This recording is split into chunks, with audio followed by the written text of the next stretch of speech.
शिवसेना आणि उद्धव ठाकरे, बाळासाहेब ठाकरे यांचं नातं किती घट्ट आहे हे यापूर्वी देखील आपल्याला बघायला मिळालेलं आहे। उद्धव ठाकरे यांची साथ सोडणारे त्यांचेच सहकारी आमदार आणि खासदार आज मात्र त्यांची धाकधूक वाढलेली आहे। कारण की मागचा इतिहास बघता शिवसेना सोडल्यानंतर कोणाचा कसा पराभव झालेला आहे हे संपूर्ण राज्यालाच नव्हे तर देशालाही माहीत आहे आणि याचीच भीती 40 आमदार आणि खासदारांना सुद्धा दिसून येते। मित्रांनो, ज्यांनी शिवसेना पक्ष सोडला ते राणे असतील किंवा भुजबळ असतील, सगळ्यांचा कसा पराभव झालेला आहे।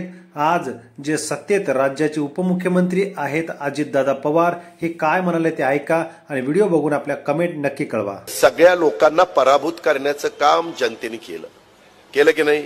नारायणराव राणेंनी शिवसेना फोडली, सगळे पडले का नाही? राणे साहेब तर दोनदा पडले, एकदा तिथं पडले कोकणात आणि एकदा मुंबईमध्ये बांद्रा का कुठेतरी उभे होते, तिथंही पडले। तिथं तर महिलेने पाडलं, बाईने पाडलं, बाईनं।